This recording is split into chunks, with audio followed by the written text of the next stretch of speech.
Bonsoir, très chers téléspectateurs de Panafrica Télévision numéro 1. Il était hier encore membre du Rassemblement, président de l'ARP. Aujourd'hui, il est vice-ministre de la diaspora. C'est en direct de Kinshasa que nous allons joindre l'excellence Emmanuel Ilunga. Alors, je demande à la régie tout de suite de l'appeler et sans plus tarder, nous allons être en ligne avec le vice-ministre de la diaspora, Monsieur Ilunga Emmanuel.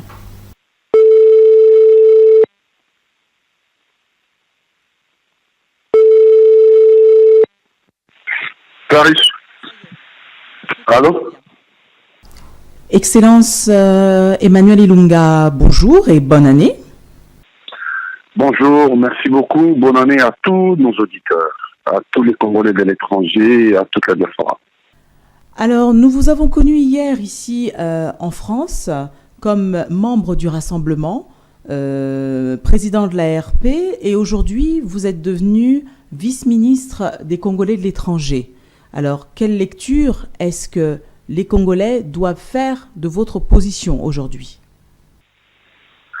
La diaspora congolaise dans son ensemble, donc les Congolais de l'étranger, savent très bien que je suis un homme politique à ses ambitions, et il y a aussi une démarche pour arriver à ses ambitions.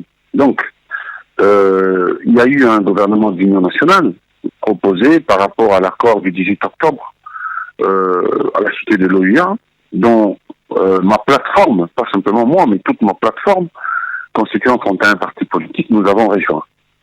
Et voilà pourquoi on nous a proposé des postes de ministres pour pouvoir aider le Congo dans cette période de transition à aller aux élections et à régler des problèmes de divergence qui existent.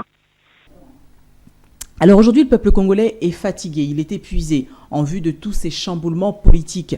On aimerait savoir, vous, en tant que nouveau vice-ministre de la diaspora, quelle est l'expertise que vous faites des besoins des Congolais de la diaspora? Je suis pas simplement vice-ministre de la diaspora, je suis vice-ministre des Affaires étrangères en charge des Congolais de l'étranger. Alors, les Congolais de l'étranger, les chiffres que j'ai au cabinet, j'ai à peu près 11 millions de Congolais qui sont en dehors de notre pays, donc en Afrique et en Occident, donc l'Europe, l'Amérique et l'Australie. Alors, tous ces Congolais, il y en a, je dirais, 60 à 70% qui ont changé de nationalité, qui ont acquis la nationalité du pays d'accueil. Et d'autres sont encore Congolais. Alors, ils ont les mêmes origines, hein. Ils ont la même origine plutôt. Alors, donc tous ces Congolais, ils ont quelquefois des difficultés, ne serait-ce que pour avoir les visas pour rentrer chez eux, par exemple. Pour revenir au Congo, c'est tout un problème, une bataille. Et ils ont aussi des problèmes pour investir. Et donc moi, je suis chargé justement pour régler toutes ces questions et avoir une offre qui répond, n'est-ce pas, aux préoccupations des Congolais de l'étranger. C'est ce que je suis en train de préparer avec tout mon cabinet. Et je pense que dans les jours à venir, je ferai des propositions à tout le monde. Très bien. Alors, il faut savoir aussi que votre ministère, comme vous le disiez, s'adresse à la diaspora, aux Congolais de l'étranger. Aujourd'hui, suite à votre nomination, il y a tout de même une majorité de personnes qui restent hostiles à votre position actuelle. Comment est-ce que vous comptez régulariser cette situation, c'est-à-dire vous faire accepter auprès de toute la diaspora comme telle? Non, je ne crois pas que c'est toute la majorité qui est hostile, c'est une toute petite minorité agissante qui est hostile. La majorité, non. On va être hostile par rapport à quoi? Il faut bien que les problèmes soient réglés. On est hostile à quelqu'un en argumentant, en disant, voilà, il a en face de lui des problèmes qu'il n'arrive pas à régler. Ça se comprend. Ce n'est pas une question émotionnelle. C'est une question logique.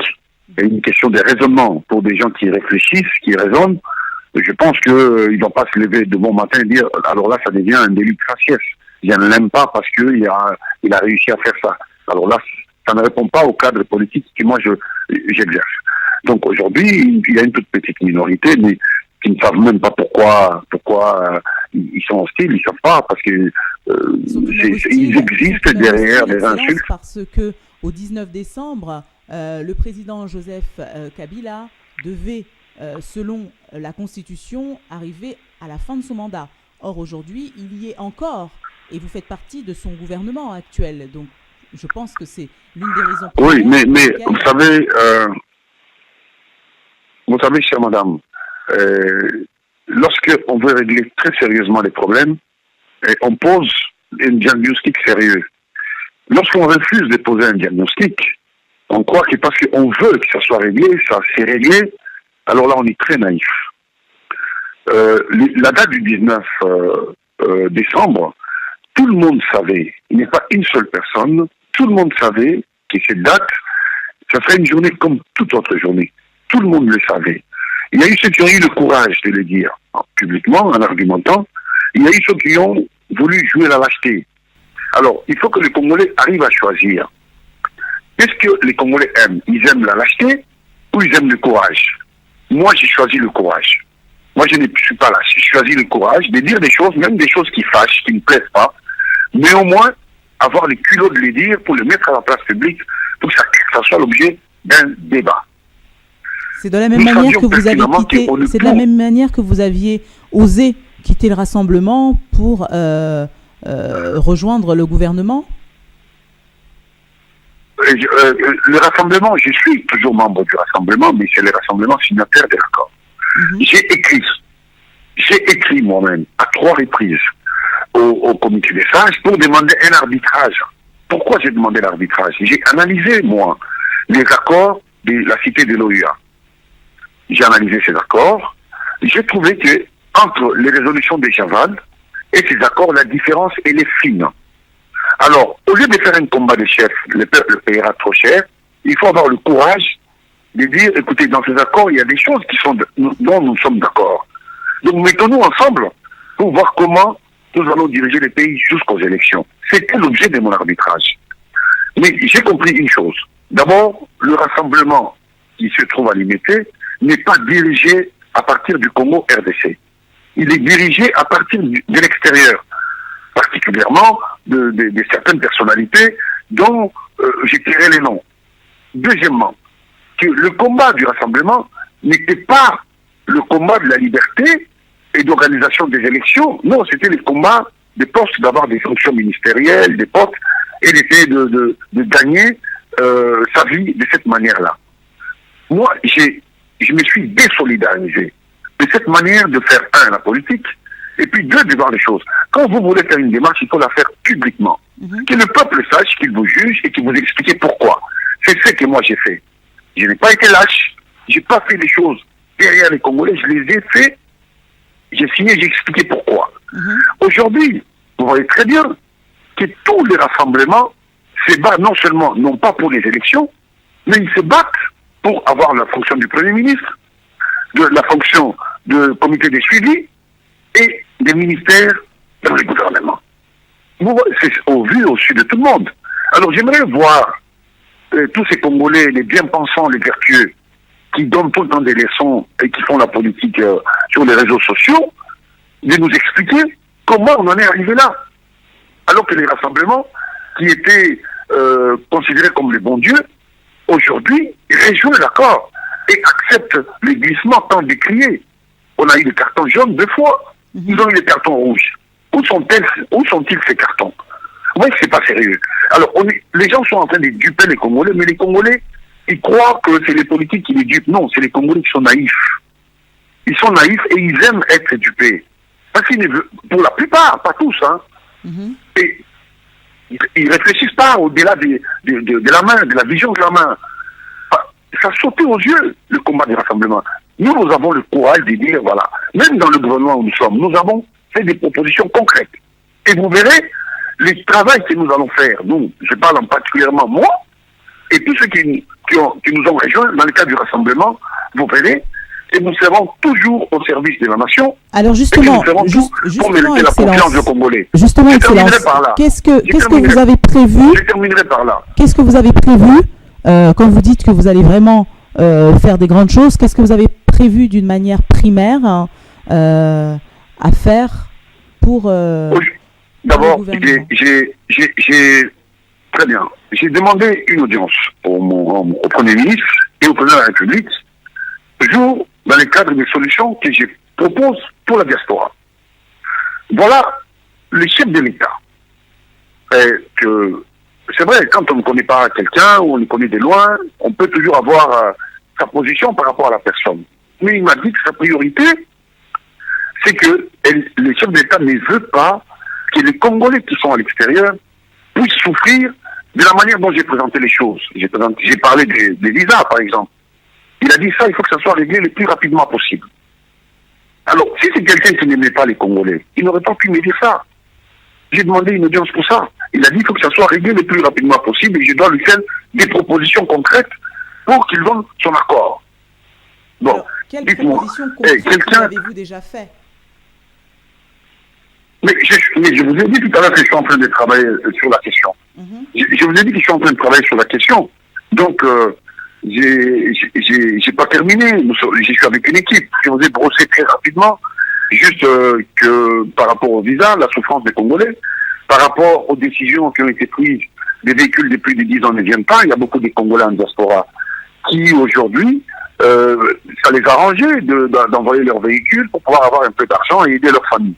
Donc, il y a toutes ces mesures-là sur lesquelles je suis en train de travailler pour que le chef d'État puisse m'accorder son feu vert. Sur le principe, il a accordé. Donc, c'est quelqu'un qu'on peut quand même remercier. Quand vous l'aimiez, que vous l'aimez pas, mais quand quelqu'un fait des bonnes choses, il faut qu'on ait l'honnêteté et je dirais la décence de reconnaître quand même les qualités de chacun. Il n'y a pas quelqu'un qui est fondamentalement mauvais et l'autre qui est fondamentalement bon. Non. Nous avons tous des qualités et des défauts. Mais à un moment, quand vous posez des actes bons, il faut que ça soit reconnu. Voilà. Donc là, ils ont un bon sens parce que moi, tout ce que j'ai proposé pour la diaspora, le chef de l'État m'a accordé son principe. Alors je n'ai plus qu'à saluer et le remercier. Voilà. Nous vous avons vu dernièrement, Excellence, vous aviez reçu à votre cabinet l'ambassadeur de la Tunisie, si je ne dis pas de faute, suite aux événements qu'il y a eu, donc ces Congolais qui ont été agressés en Tunisie. Qu'est-ce qu'il en ressort de ce rendez-vous? Bien, encore une fois, c'est toujours dans les cadres de dire plus jamais aucun Congolais ne souffrira de l'injustice et que l'État restera insensible. Mais pour ce cas-là, qu'est-ce que vous avez mis vous en place? J'ai convoqué l'ambassadeur de la Tunisie pour avoir des explications. Pourquoi nos compatriotes ne sont pas protégés par l'État tunisien? Pour quelles raisons ils doivent être agressés? J'ai été très ferme avec lui. Et je lui ai dit, nous avons des Tunisiens dans notre pays qui sont protégés. Et à aucun moment, l'État congolais ne peut permettre qu'on touche un seul chemin d'un Tunisien. Monsieur Ilunga, nous revenons sur le cas de la jeune fille qui a été violentée par son mari et tuée par son mari en Inde. Votre prédécesseur avait fait ce même travail de conscientiser l'ambassadeur de l'Inde, mais aucun travail n'a été fait en profondeur pour mettre en sécurité les Congolais en Inde. Là, vous dites que vous avez reçu l'ambassadeur de la Tunisie, mais qu'est-ce que vous avez réellement mis en place pour que les Congolais ne soient plus agressés sauvagement à cause du racisme à l'extérieur? Mais ça fait, moi je vous dis que ça fait qu'une semaine que j'ai pris mes actions. Je suis en train de travailler. Malheureusement, j'ai trouvé un cas malheureux de l'agression en Tunisie. J'ai fait ce qu'il faut faire. Je suis en train de préparer un voyage dans 3-4 jours. Je vais aller à Tunis pour ça. Donc les autorités tunisiennes sont prévenues. Je vais aller rencontrer notre communauté et je vais voir quels sont les dispositifs qui sont mis en place pour protéger nos compatriotes. Que ce soit ceux des Tunisie, des France ou des partout ailleurs, mon rôle, c'est de les protéger, de faire en sorte qu'ils soient à l'aise à l'extérieur, de la même manière que nous avons des étrangers qui vivent chez nous, que nous protégeons. Donc, en ce qui concerne l'Inde, il y a une commission qui est mise en place. Les personnes qui ont commis des forfaits sont en ce moment aux arrêts et le travail est en train d'être fait. Simplement, c'est pas parce que c'est pas vulgarisé que rien n'a été fait. Non, mon prédécesseur a ouvert un chemin des discussions, des dialogues entre État à État, et auquel le dossier il m'a transmis. Et je pense même que en regardant bien dans mon cahier de charge, d'ici le mois de février, je devrais aller en Inde pour aller suivre ce cas, savoir où est-ce qu'on en est et rencontrer notre communauté pour voir comment ils sont organisés. Excellence, vous êtes sans ignorer qu'un nouvel accord a été signé le 31 décembre dernier, un accord dont vous n'êtes pas signataire. Quel est votre avenir? Quel sera votre avenir ministériel suite à cet accord? Non, mon avenir est radieux. Moi, je suis un homme très, très positif. Hein. Et puis, je suis croyant. Moi, je crois à la réussite et aux forces de l'esprit. Et l'accord qui a été signé est très contesté.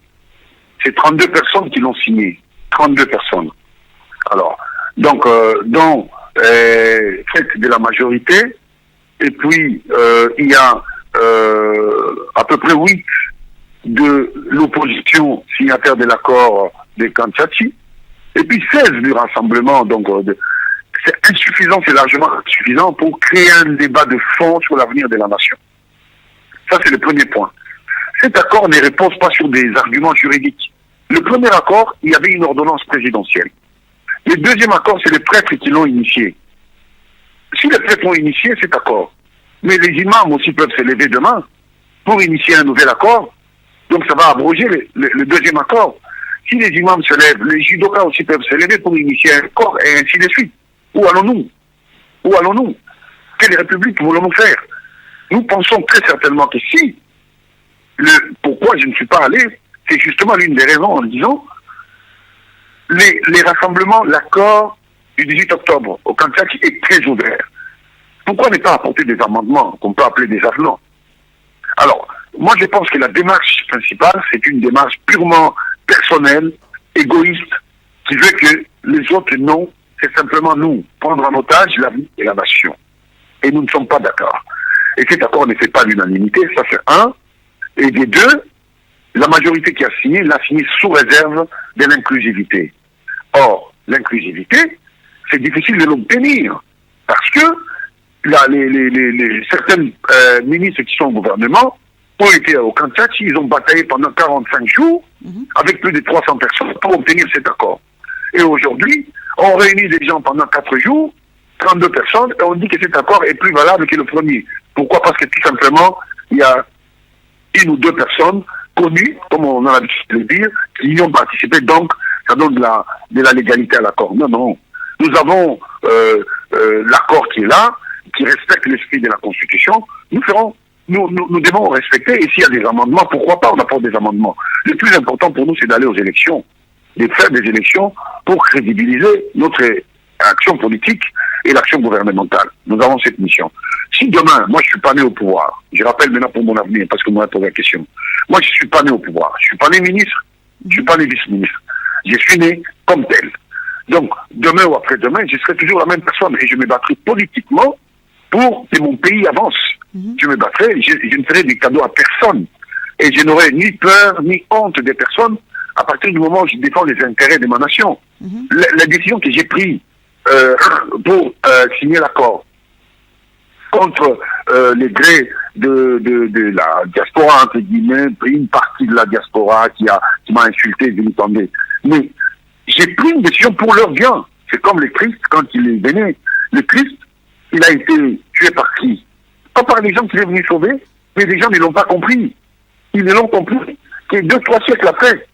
Voilà. Quand vous avez une démarche, je me souviendrai toujours de cette parole de François Mitterrand, qui est un chef d'État, un président que j'ai toujours respecté, qui disait, lorsque vous voulez être un homme d'État, un grand homme, quand vous imaginez une solution pour votre peuple, parce que vous devez nager dans le futur, vous devez être en avance par rapport au temps.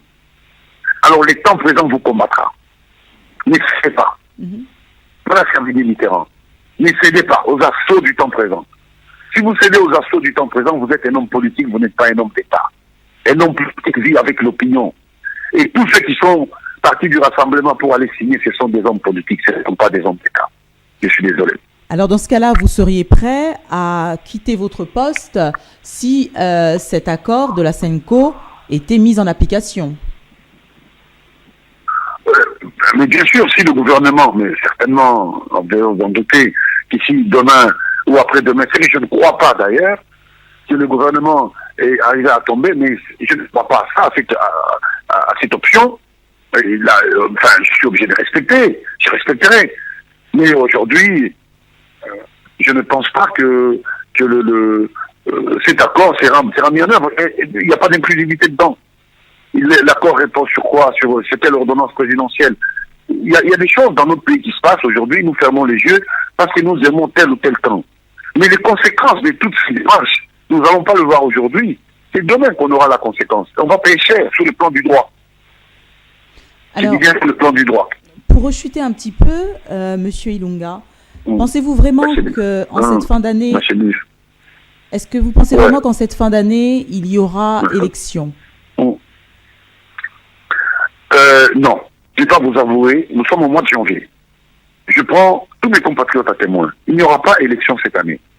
Parce que, techniquement parlant, la CENI a expliqué, c'est la CENI qui est en charge des enrôlements. Parce qu'on a dit que la diaspora doit voter.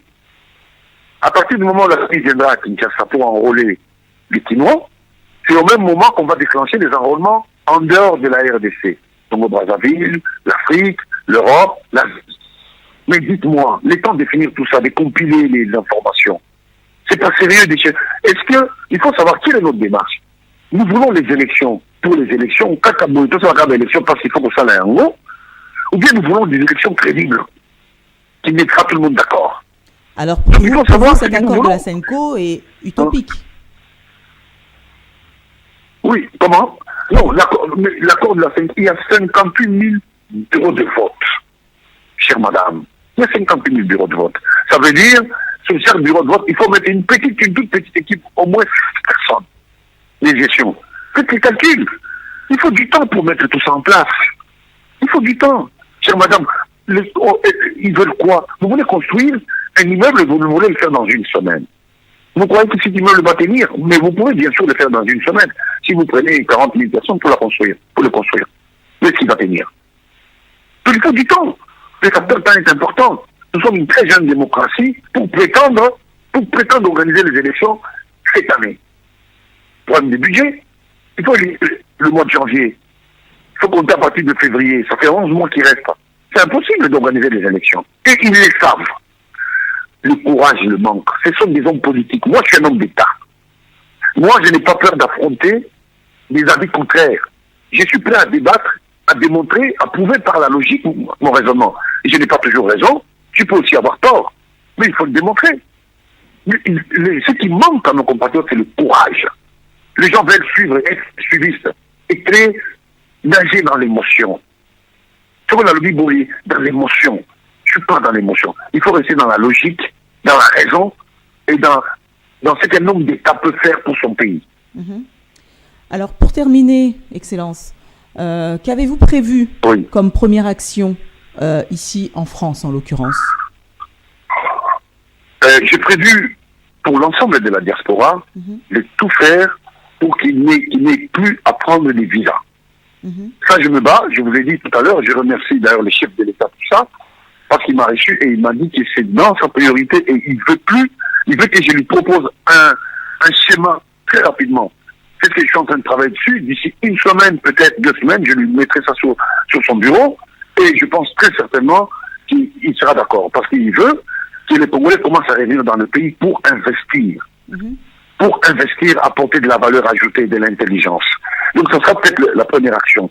En deuxième lieu, je me bats aussi pour que les véhicules de plus de 10 ans, qu'on élimine cette mesure, par contre, qu'on la remplace par l'instauration du contrôle technique.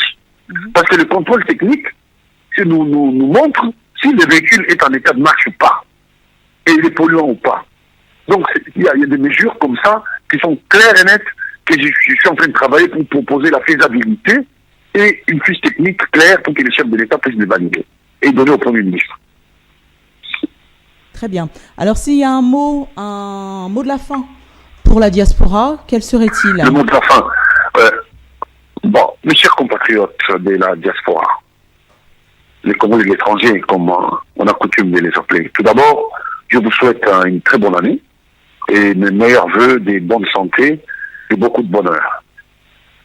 Je voudrais ici vous adresser un message de patriotisme. Je vous demanderai très solennellement de réfléchir chaque fois que nous devons poser un acte. La conséquence de cet acte à notre niveau et au niveau du monde international.